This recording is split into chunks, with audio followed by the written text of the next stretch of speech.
2025। आज मैं तुम्हें ब्लेम करने नहीं आया। आज मैं तुमसे लड़ने भी नहीं आया। आज मैं तुम्हें बस अलविदा कहने आया हूं। आज मैं कोई फैसला सुनाने नहीं आया, ना कोई वर्डिक्ट देने। आज मैं बस इतना कहना चाहता हूं कि तुम्हें जीने के बाद आप समझ आया हूं। तुमने मुझे वो दिखाया जो मैं खुद से छुपा रहा था।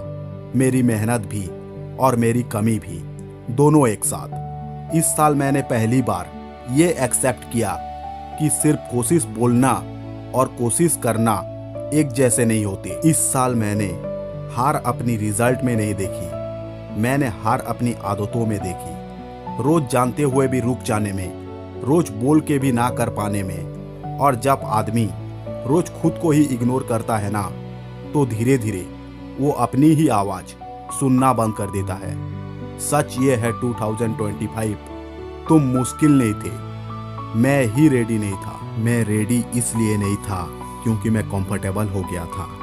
कंफर्ट में रह के सपने भी धीरे हो जाते हैं। इस साल कई रातों को मैं खुद से पूछता रहा, क्या मैं इतना ही हूँ? और जवाब आता था, नहीं, पर तू उतना बना भी नहीं। ये मान लेना दर्द देता है, बहुत ज़्यादा। ये वो दर्द है जो किसी और के दिए हुए दर्द से कई ज़्यादा गहरा होता है, क्योंकि यहाँ जिम्मेदार कोई और नहीं होता। पर शायद यही दर्द जरूरी था ताकि मैं खुद से झूठ बोलना बंद करूं। इसी साल जब मैं अंदर से थक चुका था, जब बोलने के लिए शब्द कम थे और सोचने के लिए सवाल ज़्यादा थे, तुमने मुझे वृंदावन की गलियों में चलने का मौका दिया।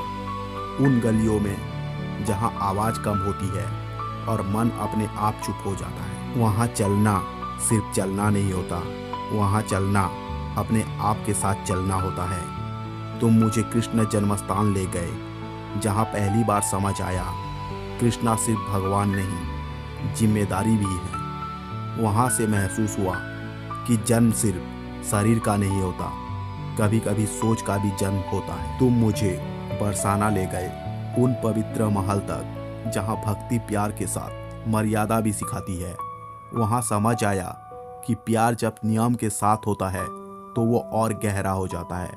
और वहीं से तुम मुझे गोकुल ले गए, जहाँ ये महसूस हुआ कि कृष्णा सिर्फ लीला नहीं, साधारण जीवन में जी जाने वाली सच्चाई है। गोकुल ने मुझे ये सिखाया कि भक्ति सिर्फ मंदिर तक सीमित नहीं होती, भक्ति रोज के व्यवहार में भी होती है। और जब मैं बिल्कुल खाली महसूस कर रहा था, जब लग रहा था जैसे कुछ अंदर बचा ही नहीं, तुम मुझे खाटू श्याम के दर पर ले गए, जहाँ ये एहसास हुआ हार के बाद भी किसी का इंतजार होता है। वहाँ खड़े होके ये महसूस हुआ कि हार के बाद अगर कोई नाम लिया जाता है तो वो श्री श्याम होती है। इसी साल मुझे अपने गुरु प्रेमानंद जी महाराज जी के सामने बैठने का सौभाग्य मिला। उन्होंने कुछ कहा नहीं, पर उनकी खामोशी ने मेरी जिंदगी का शोर कम कर दिया। उस खामोशी में कोई उपदेश नहीं था, पर एक दिशा जरूर थी। उस पल समझ आया, शांति बोलने से नहीं आती, शांति रहने से आती है। इस साल मैं थका, इस साल मैं गिरा, इस साल मैं कई बार टूटा भी, पर इस बार मैं टूटा तो भागा नहीं, मैं बैठा रहा और समझने लगा। और जब आदमी भागना बंद करता है ना, तभी समझना शुरू होता है। और समझ आया, मोटिवेशन एक दिन का होता है, पर जिम्मेदारी रोज का काम होती है। 2025, तुमने मुझे ये नहीं सिखाया कि सब ठीक हो जाता है, तुमने मुझे ये सिखाया कि सब ठीक किया जा सकता है। तुमने मुझे मेरी गलतियों से मिलवाया, और ये मुलाकात सबसे मुश्किल होती है, पर शायद इसी मुलाकात के बिना आगे बढ़ना भी मुश्किल होता। पर आज जब तुम जा रहे हो तो मैं तुमसे नफरत नहीं कर रहा, मैं तुमसे भाग भी नहीं रहा।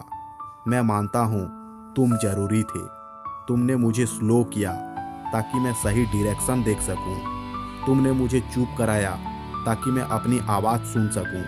और आज इसी समझ के साथ मैं तुमसे कह रहा हूँ, अलविदा 2025। तुम परफेक्ट नहीं थे, पर तुम्हारा काम पूरा हो गया। 2026 मैं तुम्हारे पास बड़े वादों के साथ नहीं आ रहा, मैं तुम्हारे पास जोश के नारे लेके भी नहीं आ रहा। मैं तुम्हारे पास सिर्फ एक चीज लेके आ रहा हूँ, जिम्मेदारी। जिम्मेदारी अपने काम की, जिम्मेदारी अपने समय की, और सबसे पहले जिम्मेदारी अपने आप की। कृष्णा को याद रख के, गुरु की शांति को साथ लेके और अपनी जिम्मेदारी को आगे रख के इस बार मैं बोलूँगा कम और रोज़ थोड़ा थोड़ा करूँगा ज़्यादा। इस बार मैं गिरूँगा भी पर रुकूंगा नहीं। इस बार मैं परफेक्ट नहीं बनूंगा पर कंसिस्टेंट रहूंगा। 2026 मैं एक्साइटेड नहीं हूँ, मैं तैयार हूँ, मैं तैयार हूँ, मैं तैयार हूँ। Myself Manoj Panda and you are watching talk by Manoj. मिलते हैं अगले वीडियो में, तब तक के लिए जय हिंद, जय भारत।